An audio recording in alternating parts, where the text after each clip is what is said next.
Good morning. This morning, I'm going to talk about winter solstice. And winter solstice this year is on Tuesday, December 21st. And we have planned a year-end cleaning on that day in the morning after the Zazen program. And then we're going to have tea in the Zendo after that. So if you can come and join us and help clean, that would be really swell. I think it's fitting that we clean on this day. Winter solstice, as I'm sure most of you know, marks the transition between the longest night of the year to beginning. The next morning is the beginning of as the days lengthen until the next solstice. And so I think this is an auspicious time to clean and purify the Zendo for the new year. So again, please come on Tuesday morning. 6:45 is when Zazen starts. Service is at 7:25 and it takes about 10 minutes. So depending on what your schedule is for that morning. I know some of you have to go to work. Okay, so about the winter solstice. Dogen once said on the occasion of the winter solstice, yesterday was short, today is longer. Though without edges or corners, the solstice is good to examine. I encourage you to look closely. Stop asking for the sun in the sky. So first of all, yesterday is short, today is longer. So yesterday is short obviously refers to the shortest amount of daylight. And today is longer refers to this transition from the darkest time to the beginning of the light. So I think that we don't really notice the solstices very often, or the equinox either. And what we do notice is the holidays that we celebrate this time of year, which I think for the most part are derived from solstice ceremonies. We have ceremonies such as Buddha's Enlightenment, Christmas, Shamos in Pakistan, Hanukkah, Kwanzaa, etc. There are other ceremonies as well. So all of these ceremonies revolve around the idea of renewal and light. And they are, like, for example, Christmas incorporates, a lot of the symbolism of Christmas incorporates solstice imagery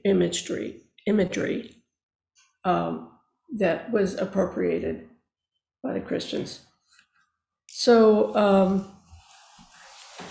I like to imagine about what it was like to live in unheated, cold buildings surrounded by fallow fields, and the days grew shorter and shorter and shorter. And perhaps food was scarcer, and you probably had been eating the same thing over and over again for several months. And to think about how joyous it would be to know that this was the longest night of the year and the beginning of this transformation towards spring, towards warmth, towards renewal. I mean, for me, brought up in a Western culture, I often think about medieval times. I think about what it was like in Western Europe during the cold months. So that's very evocative for me when I think about solstice.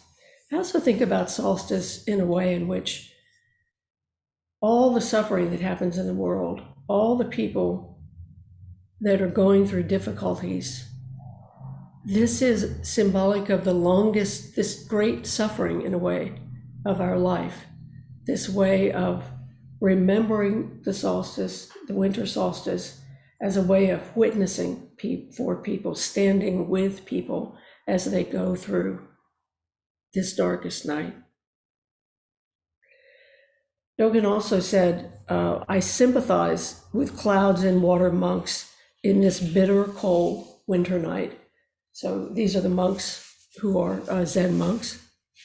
And I think about Tassajara when I think about that winter at Tassajara. We bundled up in literally like 4 or 5 layers of clothing. I think it's maybe cold, maybe warmer there in the Zendo now than it was when we were there in the late 80s. And of course, we always heard stories about, and from the old timers of like, and when we first started, it was, of course, we trudged through the snow to go to school every day. But I think about those long winter days and nights sitting in the Zendo at Tassajara and how cold it could be, even with the space heater. And I struggled a lot with the cold. There's a way in which, you can't do this with a rokesa, but there's a way in which you can stick your arms inside your robes through the sleeve holes. And I would do that, and I just tense up and tense up and tense up, and just like, oh, I can't stand it, I can't stand it. And finally, one period of Zazen, I just let it all go. I just completely relaxed. And believe it or not, I was never cold after that. It was like this just stop resisting, completely stopping resisting being cold and just relax into it. It made things so much better. I remember the times that we stood out on the Zendo porch, the Ngawa, on these little squares of remnant of carpets in our bare feet, 32-degree weather, waiting to serve oryoki meals when I was a server. And we all looked forward to the afternoon work circle when we could go outside and the sun was up and it was warmer. So that was always an exciting time of the day. We changed our clothes. We were going out to work for a few hours in the afternoon. Everybody could talk at that point. So it was kind of a joyous thing to go out and stand in the sunlight. So when I think about those days, I imagine what it would be like in Dogen's day to be a monastic in a monastery during Dogen's time. The heat would have been much more limited, and it would have been dark very early, and how the monks must have yearned for spring. And then also at the same time, winter has its own beauty. This stillness of a snowbound day. At Aheiji, where Dogen's monastery is, it's up in the northern part. Well, it's not in the north part of Japan, but it's in the mountains in Japan. And the snow, it's really high. And they put up these, around the covered walkways, they put up snow shields, and the snow piles up. And so they end up walking through these snow-bound passageways from one building to the next. And it still must have been very cold, still is very cold there. But this stillness of being in the snow, sitting in the Zendo together, there's a special silence in winter when you're together that way, with only the members of the practice period in the monastery. And Dogen often comments on the plum blossoms that appear in the snow. While the snow is still covering the ground, how the plum blossoms would appear on the trees, and how meaningful this was to him. And it was a symbolization of realization. It's a symbol of renewal and new birth. At another time, Dogen said, "Today's first arising is an auspicious occasion. A noble person reaches maturity." So that makes me think that he's talking about Buddha's enlightenment, which happens on December 8th. Now in South Asia and Southeast Asia and Tibet, the day that Buddha's enlightenment is celebrated is May 6th on Vesak, which includes, the holiday includes Buddha's birthday, his enlightenment, and also his parinirvana, entering nirvana. So they're all celebrated together. And this date is also near the summer solstice. And so perhaps there's a connection here between these. So this too is a celebration of renewal. and in recognition of what is to come. But in countries like Japan, Buddha's enlightenment is acknowledged in early December. So our Zen ancestors came from countries in the northern hemisphere and in China. In Japan, and the winters were hard and they were cold. And after months of darkness and damp, you can imagine they were really looking forward to the spring. So in the quote that I'm talking about here, the next line is Dogen said, "Though without edge or corners, the solstice is good to examine. Though without edges or corners, the solstice, it's good to examine it."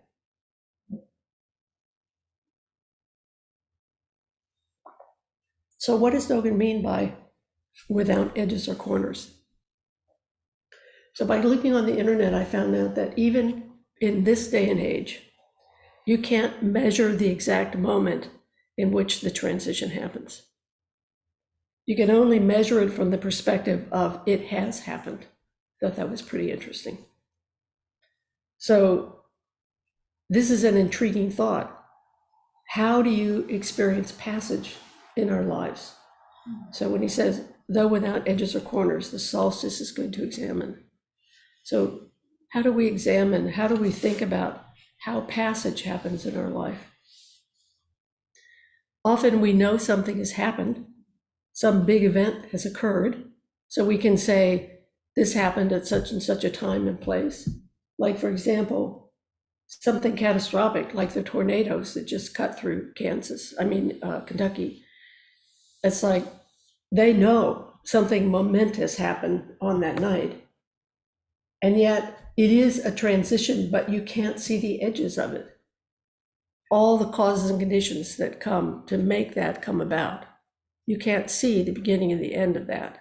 And you can't even see really what it means in your life until you look back on it. So you don't know the impact of these things. What will happen, what transition will happen. The edges are fuzzy. They are without corners. There's a Zen expression, which is, when the donkey matter has not yet left, the horse matter arrives. When the donkey matter has not yet left, the horse matter arrives. Which means transitions don't have clear edges. Events are interdependent, they're interconnected, they're codependent. So you really can't say when one thing begins or another thing ends. This is an important point in practice, I think, because it softens our black and white thinking. We become more spacious and thoughtful about how things or people respond to particular situations. If we have this box, right, this mental box that we put our experience in, where are those fuzzy edges and corners? Where are the spacious mind that says, this is coming from something that's ancient or deep? I can let go. I can rethink this. I can have generosity because the edges are fuzzy. That's a kind of spaciousness of our mind. Now, solstice is a Latin word, and it means the sun stands still. The Latin word is solstitrium. Probably not saying that correctly. Solstitrium is what it looks like. And it means the sun stands still. So I looked it up on Wikipedia and various other websites trying to figure out exactly what the solstice is. And some of you may know this. So, the earth is tilted and it's going around the sun. And so at the and the equator is in the middle. Tropic of Capricorn is a certain number of degrees of longitude above it. And then there's the Tropic of Cancer, which just goes. And so as the Earth is tilted and it goes around, the sun is dispersed in different ways, which is what causes our seasons to happen.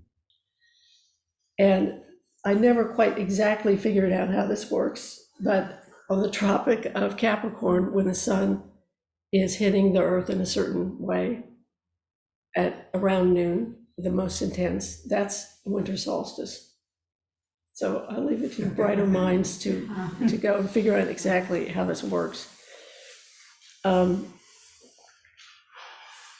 So when the sun is directly overhead at the Tropic of Capricorn, that marks winter solstice. And then summer solstice happens in June over the Tropic of Cancer. Okay, so how do we know that the sun is directly overhead?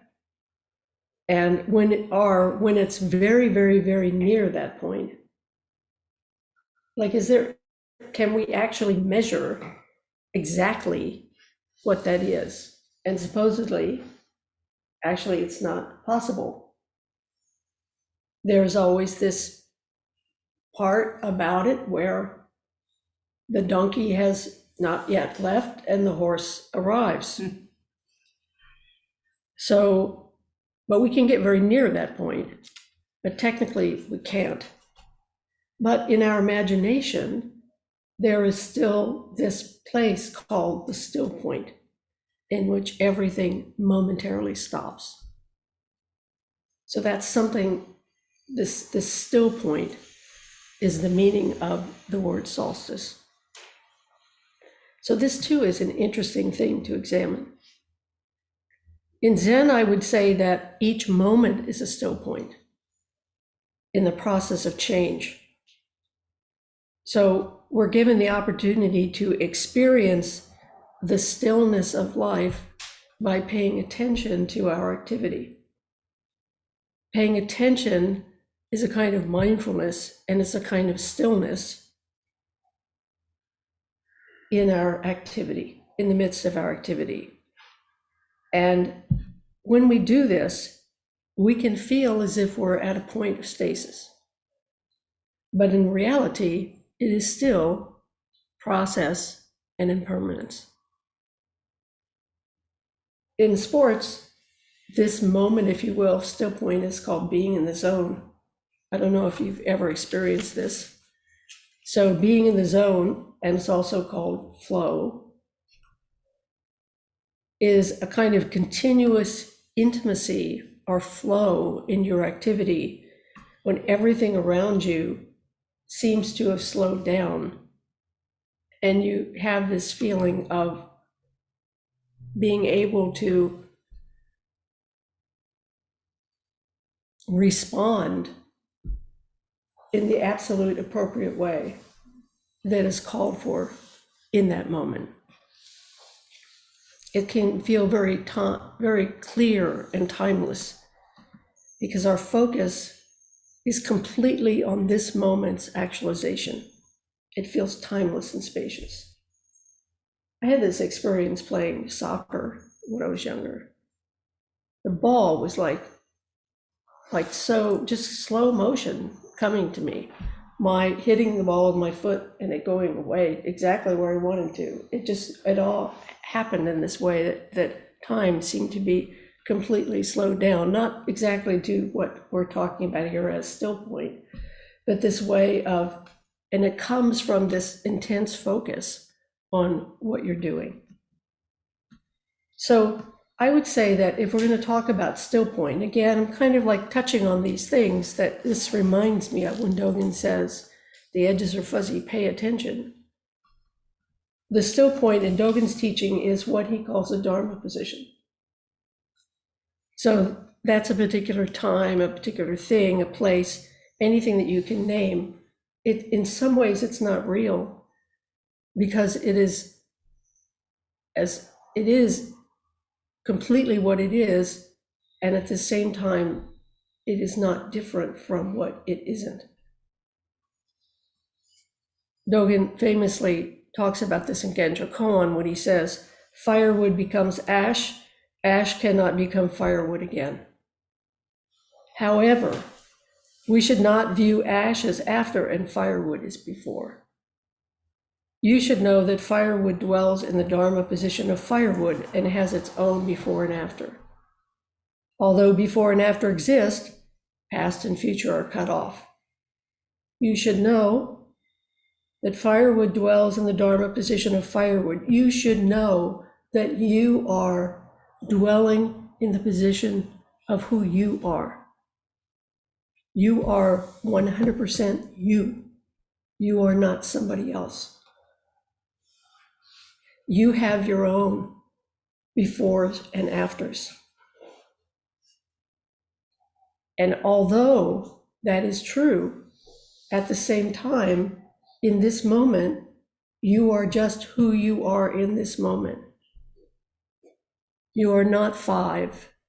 You are not 100. You are not where you were physically an hour ago. You are here right now in this place, this still point, this Dharma position. Each one of these places is unique in and of itself, as are you. And at the same time, you're completely part of the totality of the universe's function. That we are completely one process of life and death. And in that way, we are not different from, and yet simultaneously, we are uniquely who we are. We are 100% firewood.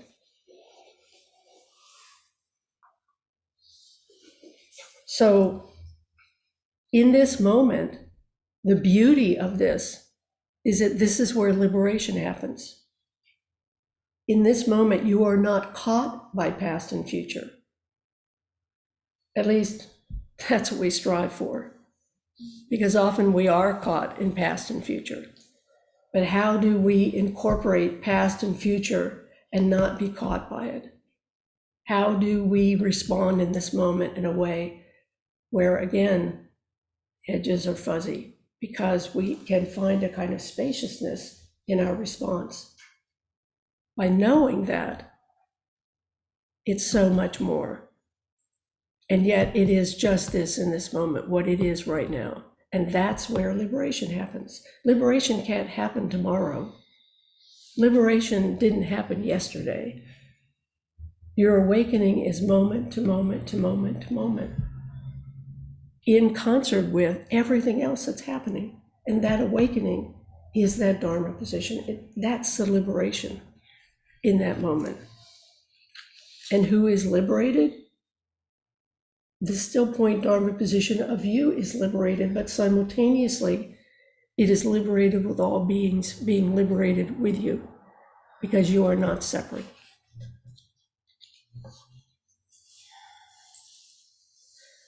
The confluence of our relationships and our individuality that we can respond to is what is it?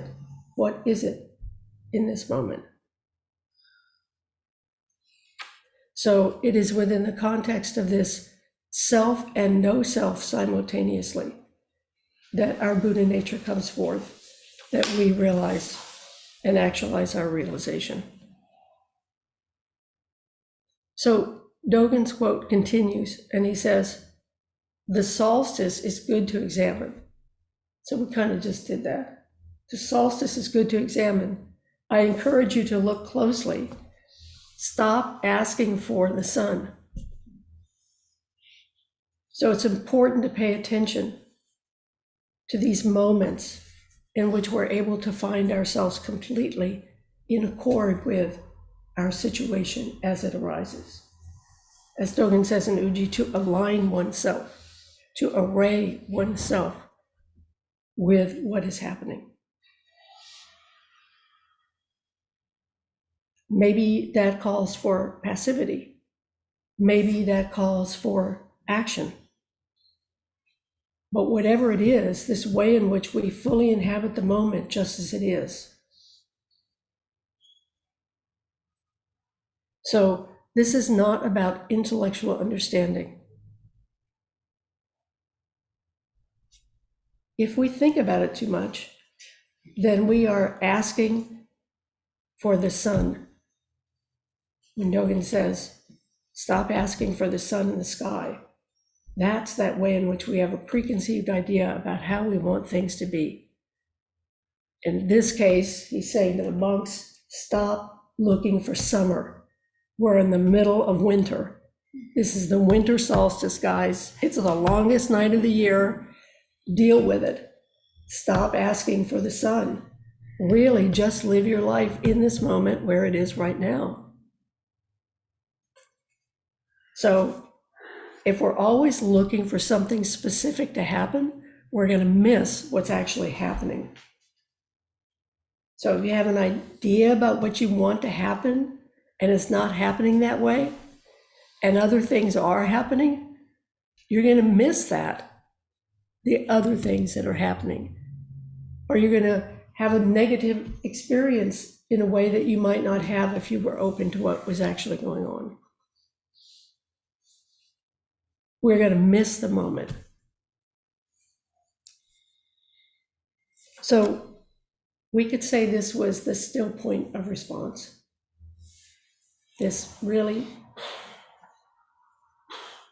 right down. So if I look closely, I can't see that moment between night and day. But if we look closely, we realize that everything is codependent upon everything else, for life, for death, for light, for dark. So when can you say, this is the moment in which the longest night cycles into the beginning of daylight becoming longer and longer? Yet, although that is true, we do take great joy in this time of renewal. It heartens us to think about this renewal. At each moment of winter solstice, we can't actually see renewal, we conceptualize renewal. There's this way in which we have faith in this renewal. It goes deeper than a kind of ideation about it. It becomes a feeling. It becomes a joyousness of looking at and turning our minds to what is active. Turning our minds to this faith.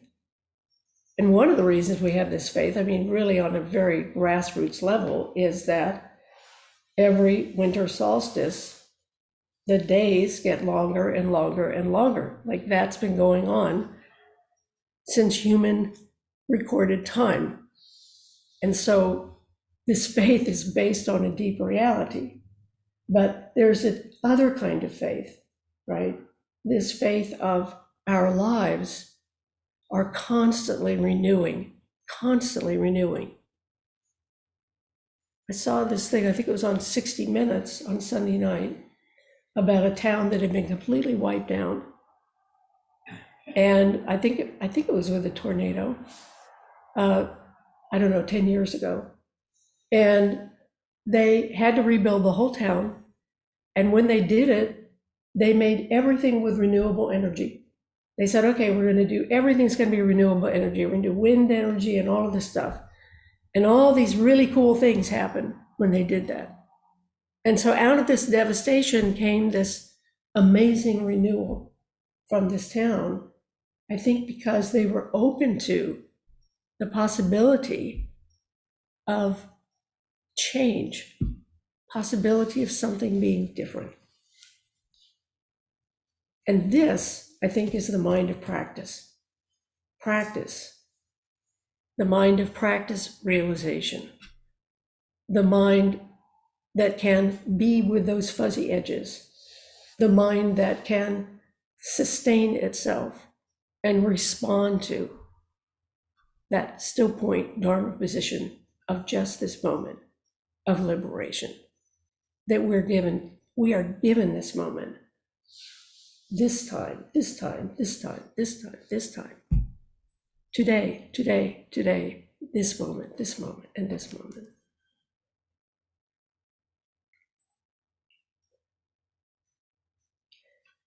And that's the importance of seeing the plum blossom.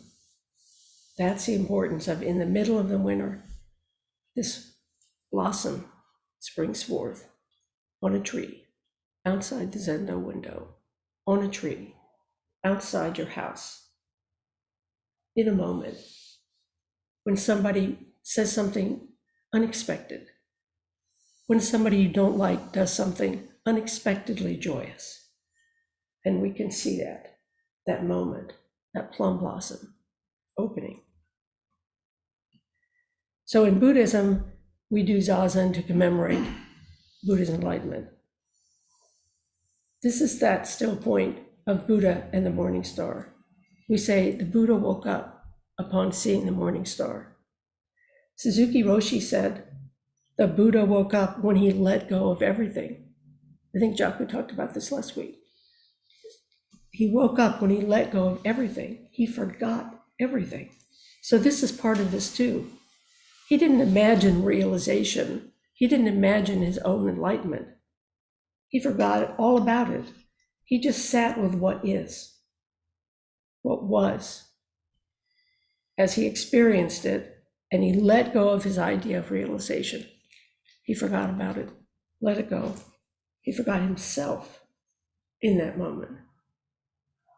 In that still point of connection, he forgot the self.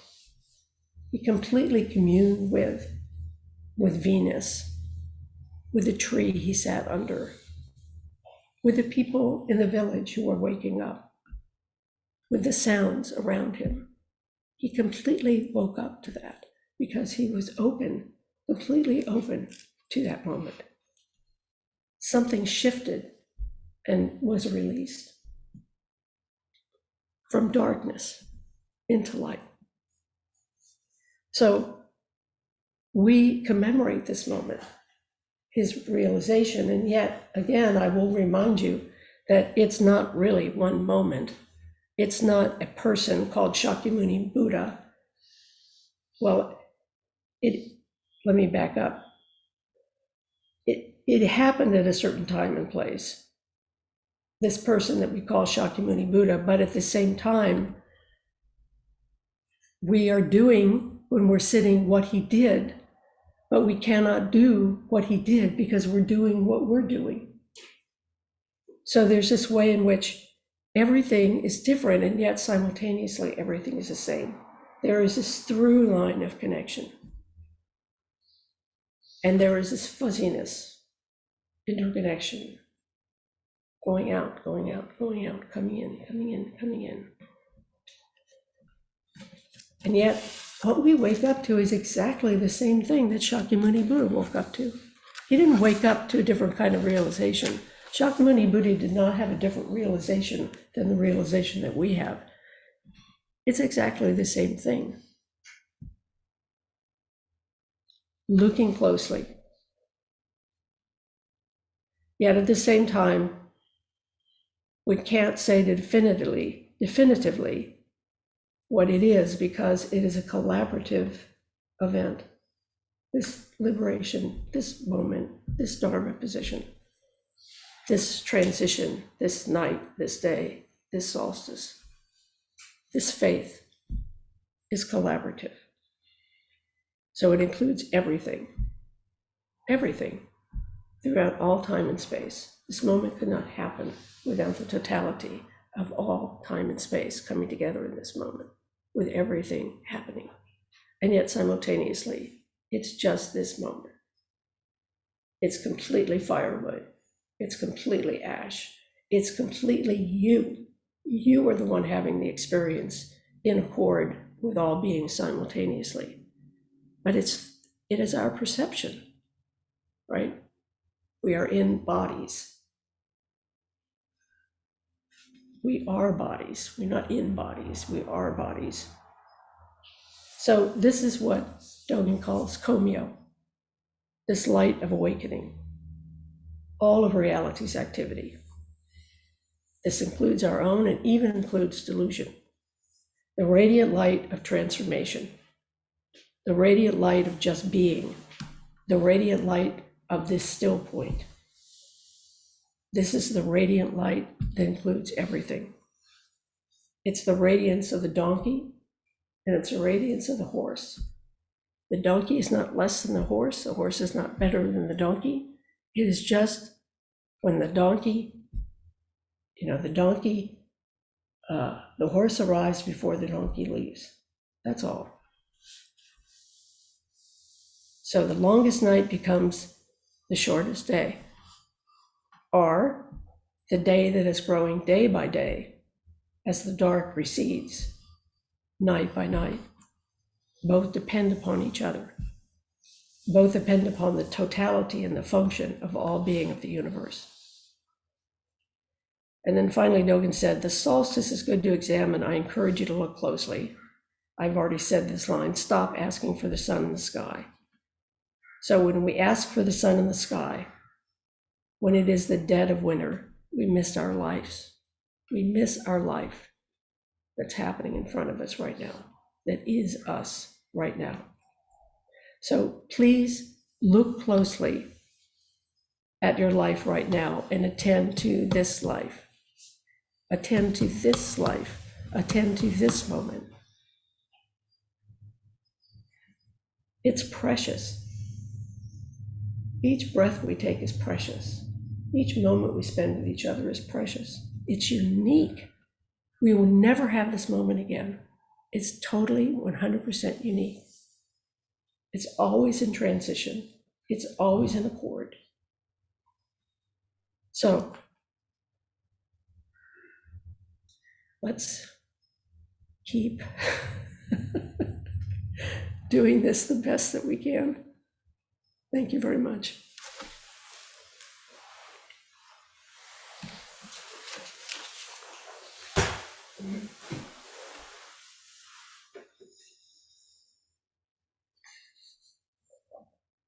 Put this on gallery view.